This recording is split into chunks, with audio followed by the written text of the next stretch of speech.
Hey there, happy full moon in Virgo. My name's Latoya from Emerald Astrology, and I'm really excited to talk with you about this full moon so that it's easier for you to connect your mind, body, and soul, in order to strengthen that connection because this is what makes us human. And I feel like Virgo, this energy, the sign, people that are Virgo dominant are like here to learn how to be superhuman. So, yes, we all have Virgo in our charts, and we are able to really connect with this energy, anchor this energy down, master it, what have you, a little bit more with the full moon in Virgo. So yeah, so that is my mission today, is to help you understand the full moon in Virgo so that it's easier for you to clean up your act and get down into the details and seeing what is essential in your life to strengthen that mind, body, soul connection. Today we'll cover the details of the full moon in Virgo, the other transits that surround the full moon, and I also want to do something a little different. I want to talk about big transits that are happening, or configurations that are happening during Pisces season, so that you are just aware of some really big energetic shifts that are happening. So that's going to be fun. And then I'm going to close the reading with my oracle deck here. And if you are a patron, you will get your individualized reading so that you can understand how this full moon in Virgo is working with you and how you could best like work with it so that you're living with grace. So that's what we have here. And then if you're interested in having your own individualized reading, definitely consider becoming a patron on Patreon, and the link is below in the description here on YouTube if you're watching on YouTube. So when is this full moon in Virgo happening? So this happens on Saturday, February 24th at 6:30 a.m. So very early in the morning, this full moon peaks, but of course you'll see the full moon at night. It'll still be there. Still very potent if you're doing any kind of magical work. So if you are doing any magical work the day before, the day of, the day after the full moon, it's fine. It's very, just a very potent time to, I guess, kind of like, you know, honor the moon, honor your own cycles that you've been going through, that this full moon is revealing to you. And some people say that this is a time you can set an intention, but I just think in general, this is a good time to just celebrate what you've been through and acknowledge it, and then really understand the deeper meaning behind where you're going and what you're wanting to do, specifically in the Virgo house. So this full moon happens at 5 degrees and 23 minutes in Virgo. So if you have any mutable signs near this degree, you will feel this full moon even more, especially. So that would be Gemini, Virgo, Sagittarius, and Pisces. So those are our mutable signs. The reason why you would feel this full moon a little bit more than others, especially if you have it, any placements or angles at 5 degrees, mutable signs, is because all the mutable signs are in opposition or square to each other. So these will bring out any kind of things that we need to confront and embrace, or would challenge us, and we have to make a decision to do something different. So this is why this full moon might be a little bit more palpable, or just like more in your face if you have these placements. The moon in astrology represents our emotions, our intuition, our daily life, our cycles, and our dealings with everyday people. So yeah, this, if you're not feeling it, someone around you is likely feeling this Virgo full moon, and therefore you are affected by this. So this again is a great time to absorb maybe, but observe what you are feeling around this time and how you're relating to your emotions and to your body specifically, especially with it being in Virgo. So what does this full moon actually mean? So in general, the full moon represents a time to reflect, to realize, and to release something in your life. And with it being in Virgo, this is a time to reflect on how you're connecting to your mind, body, and soul. So, for example, I had mentioned, this is a time where you'll have during the full moon, we're more likely to have heightened emotions. So this is just going to give you some more insight on how you are relating to the Virgo house. So if your Virgo rules the second house of money, this will give you insight on how you are relating to money.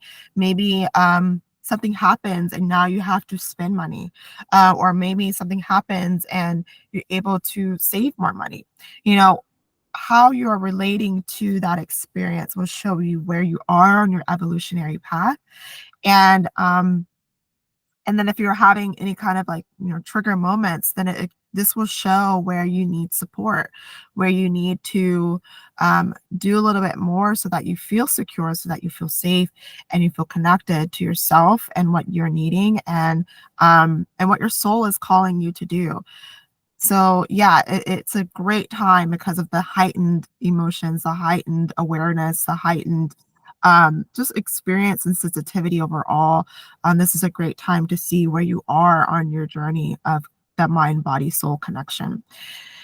And then this full moon is great for realizing a new way to serve yourself and others. So like I had mentioned before, this is, if a triggering situation comes up, then this shows where you need enforcement, where you need support, where you need maybe even a little bit more boundaries here too.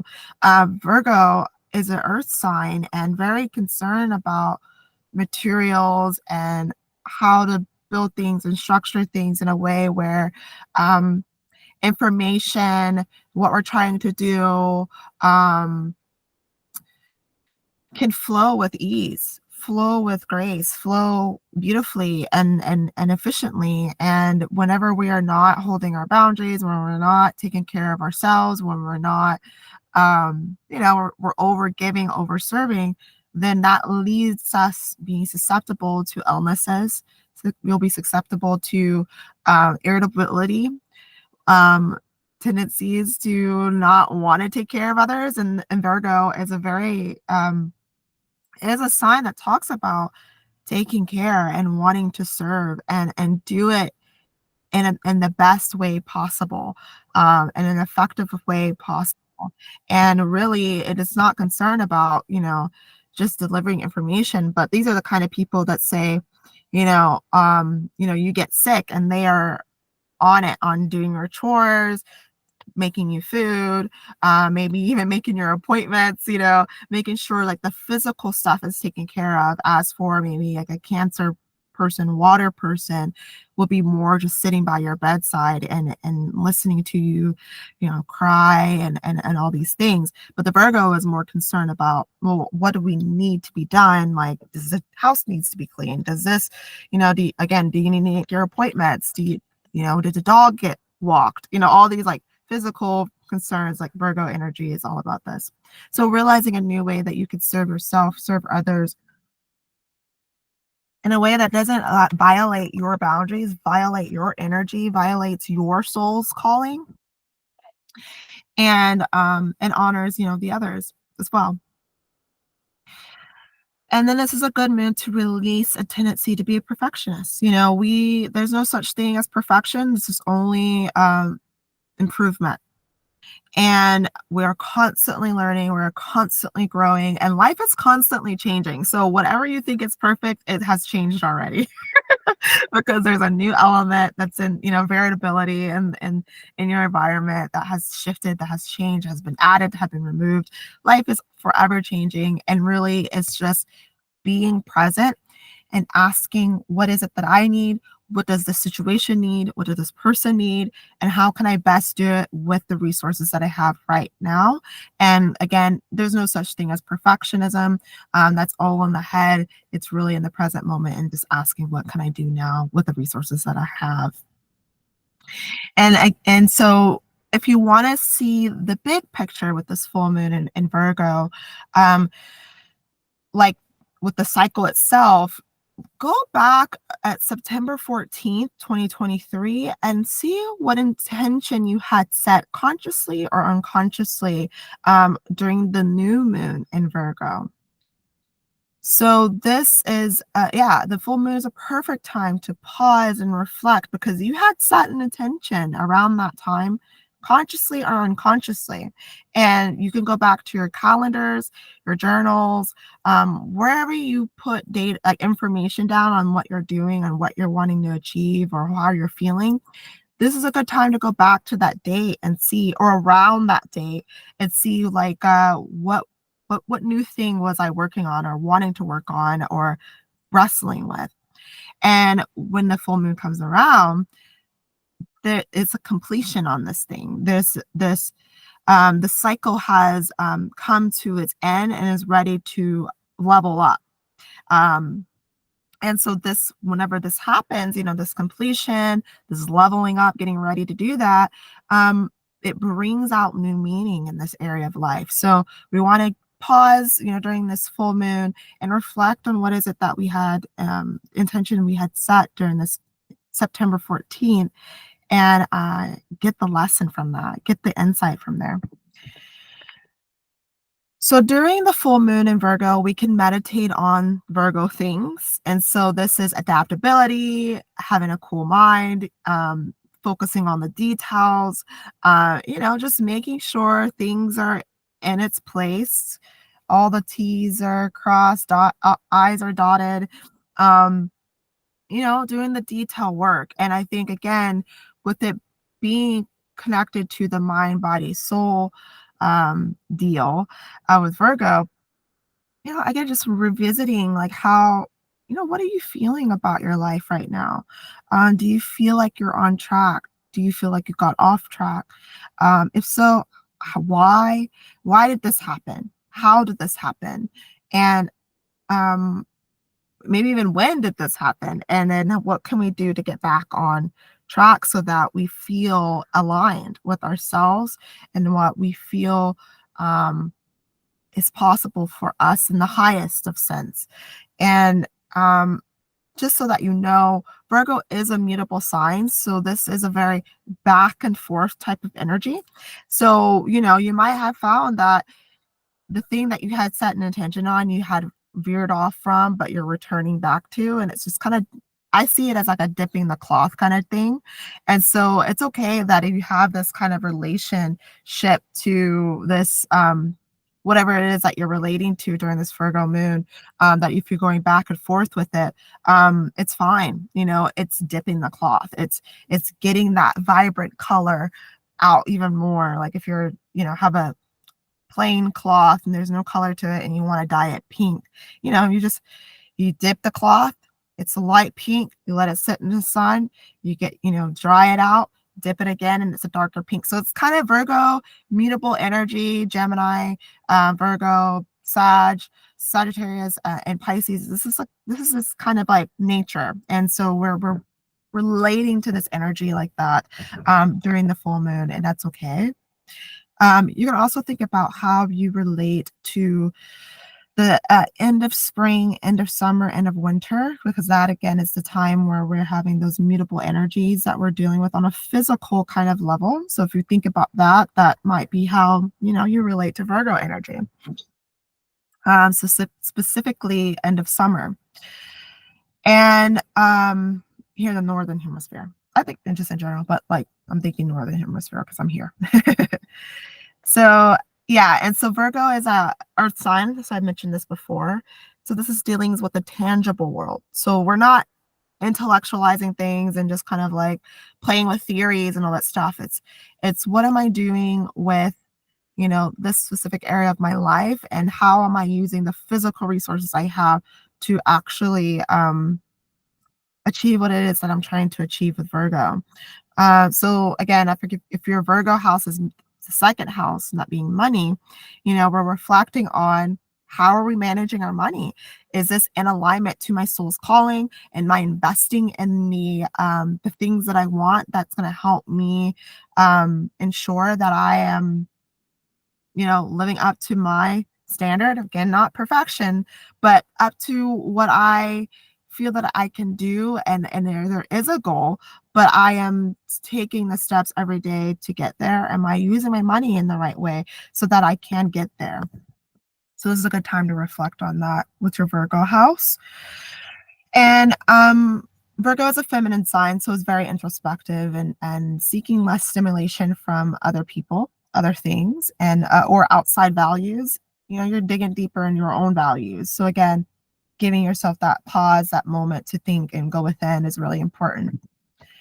So the big picture for the moon transit itself, we have the sun in opposition to the moon, making the full moon. So that's always going to be the case. Sun will always be in opposition to the moon. I don't know, can't see my arrow, but the sun will always be in opposition to the moon, granting us new insight and finding new meaning in the Virgo. And I would even say the Pisces house too, the sign that the sun is in.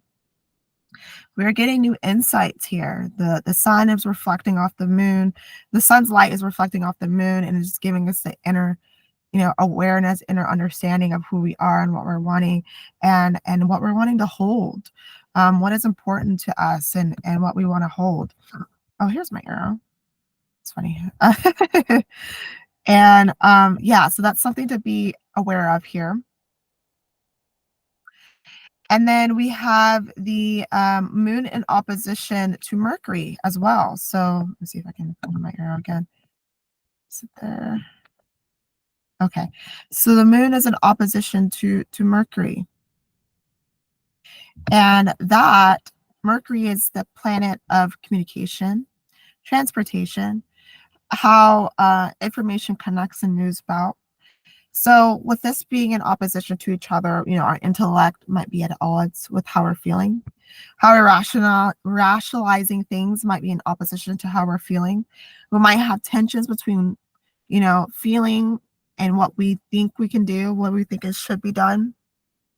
Or we might be over rationalizing what we're feeling and disregarding what the body is actually trying to communicate. Or it could be over emotionalizing things and disregarding the rational. And so with it being Mercury and the moon in opposition, it's important to find the balance between the two. And so what that could look like is like, okay, I am feeling this. Why am I feeling like this? What triggered me? What do I need? So it's giving you that space of like, let's understand what this emotion is trying to communicate to me and not, oh, I feel like this. Oh, I always feel like this when this happens. And just like move on with it, like, no, give it space, dig deeper, because there is a new meaning that is ready to be held and nurtured with the full moon. The moon is also in opposition to Saturn. So we got Saturn here in opposition to the moon. And so that could bring up, feelings of loneliness, sadness, maybe even emotionally blocked, or you're just feeling blocked from intimacy in general. And that could lead to, emotional distance and depression. But I think with this transit, this is a good time to just realize that in order for us to understand what we're feeling, we do need alone time. We do need time away from others so that their expectations and their, whatever it is that they want isn't influencing our calling, isn't influencing what we are feeling that is right for us to do here. So that's just giving us that practice with that moon in opposition to Saturn is not something, because we could take it so Saturn sometimes can be the critic. And he can be really extreme. He talks in extremes. Like if you hear yourself saying, I never, this always happens. I could never, whatever. That is the critic speaking. And that's Saturn speaking. That's the negative side of Saturn speaking. But if we hold space for it and use that Mercury, okay, critic. Okay, Saturn, you say I never know how to manage my money using the second house example. I never know how to hold on to money, manage it well. Okay. Sure, I never do that. Bringing some humor in there. Mercury is also humor. Bringing some humor in there can lighten up the load. But also, whenever we do this, we get to see the 1% truth here. And when we see the 1% truth, we can actually do something about it. So, maybe that would look like, okay, I am good at managing out my money, but maybe what I say I want to save my money for, I don't really want that, or I don't really need that. And actually, I want to invest it over here. So it just gives you that space a little bit to kind of distance yourself from expectations that you might have picked up from other people. For example, it could be like, you want to buy a house or something. Um, you're said you want to buy a house, but this is like, the narrative that you picked up from everyone. Everyone's buying a house, or I mean, right now probably not because it's so expensive to live. But let's just say that that's your thing, and you're like, I want to buy a house. Everyone has a house. I should have a house. That should word Saturn. But then if you give yourself space, you realize I don't really want a house. I really want an RV, or I really want to just travel, or I really just want something else, that feels more in alignment to me. So just kind of giving yourself that space and just seeking that 1% truth, and realizing like, oh, I'm not mismanaging my money. I'm misusing it because I want actually to use it this way instead of the other way where how everybody else is using theirs. So that's an example. And then the moon trines Jupiter. And Jupiter's still in Taurus here at 10 degrees. And is that 10 degrees or 10 minutes? Yeah, it looks like 10 degrees. Yeah, 10 degrees. And this could be, very generous feelings, warmth, wanting to give warmth to others, receive warmth from others. Might be feeling confident, self-assured during this moon. And there might be fortunate interactions with women too, in general, especially your mother if you have a good relationship with her, or just people that are motherly.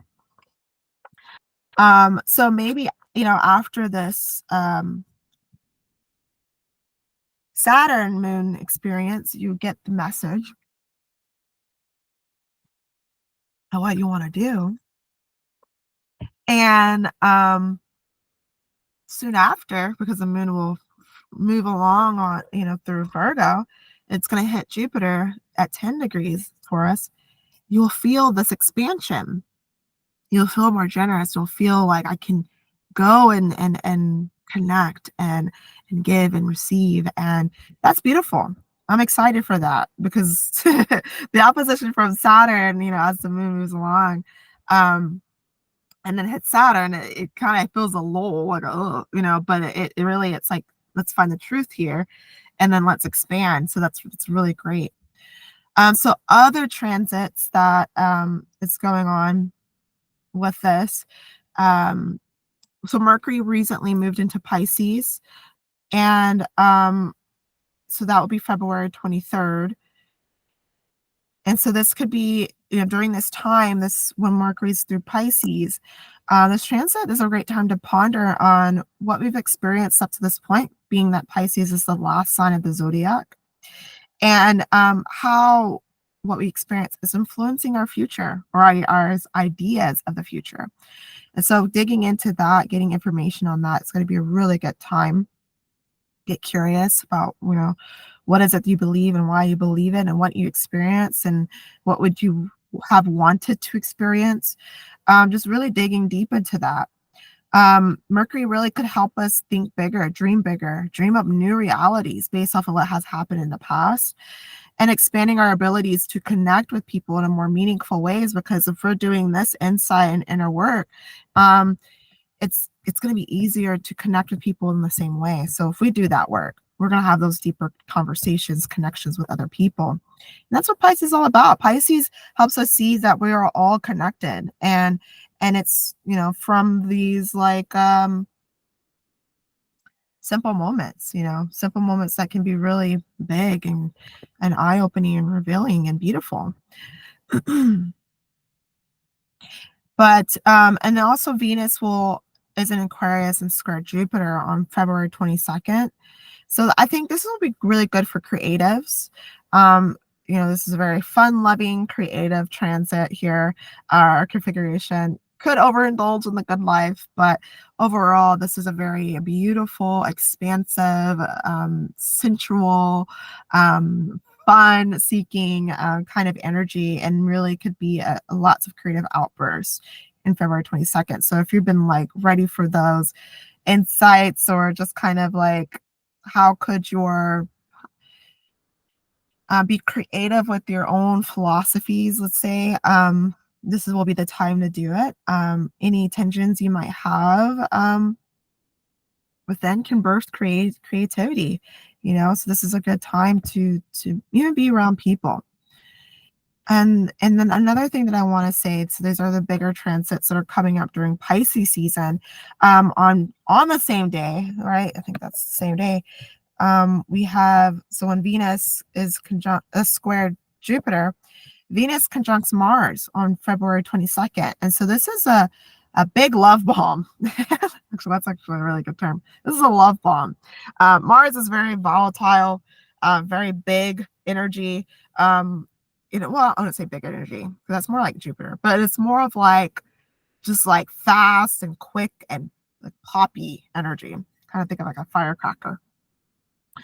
And then with it conjunct Venus, sweet loving Venus. Yeah, this is a love bomb here. So love and action are one.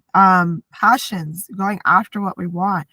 Sometimes our passions may override our logic, our rational mind. And so we got to be careful on what we are attracted to. um just be a little bit more cautious about that. But again, for our creatives, this is really a good time for some really good creative stuff, outbursts to come out. And it may not be long lasting, but this is like a beginning of a cycle of like, ooh, I'm birthing something new, or I'm like, I'm passionate about something that new and that I can really sink into. But we want to use it in a constructive way. So just being mindful of what you're attracted to is important.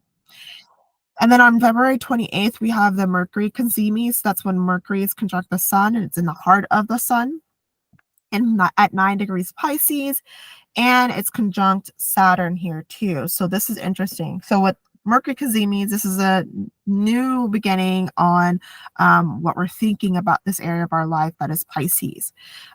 This is a new beginnings on our thought processes, how we are perceiving the world around us, and in a more localized kind of way, not like a theory, big scheme of things, Uranus, but more of like localized, what am I doing with the things I have, and how am I organizing myself so that I am working my plan.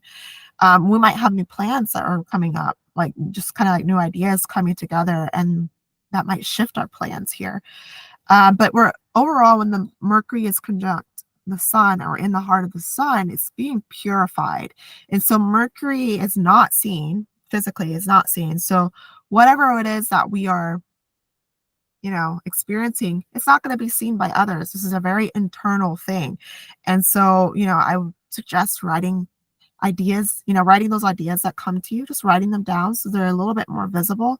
You're probably not going to be able to take action on it because it's still being worked on, it's still being baked and cooked on, but it's there, it's coming up, it's bubbling up. So yeah, paying attention to our thoughts. And then with it being conjunct Saturn, these are very weighted thoughts. They could be very heavy. So talk to someone if you're feeling depressive and heavy, and the weight of the world is on your shoulders. Or this could be like a thought that is like, it needs to be worked on for years to come. And it's a really big idea that can really change things for the long run. So again, write it down. So overall, this full moon is good for reflecting on how you connect to your body, your mind, and your soul. What is my calling? How am I feeling? Why do I think the way that I think? Where did I pick up those ideas? So when do you think of doing something? How do you feel about it? Okay, so these are things that we can question with this full moon. This full moon is good for realizing a new way to serve others and yourself. Simple question that you can ask yourself if you're finding yourself busy when you don't need to be. Or just when you find yourself just busy because you don't know if you need to or not. But if you find yourself busy, asking, is what I'm doing right now necessary? Or am I just distracting myself from what's actually important? Okay. Asking yourself that simple question and then see what comes from that. And then this full moon is good for releasing a tendency to be a perfectionist because again, life is constantly changing. There's always a new variable, and we're really just learning, adapting, and growing with life. So that's what I see there for us for this full moon. What it's good for. Let's pull an oracle card to see what chakra we can work on together, so that we can make the most of this moon. All right. So this says creation and joy. Ooh, my background doesn't let me let you see it.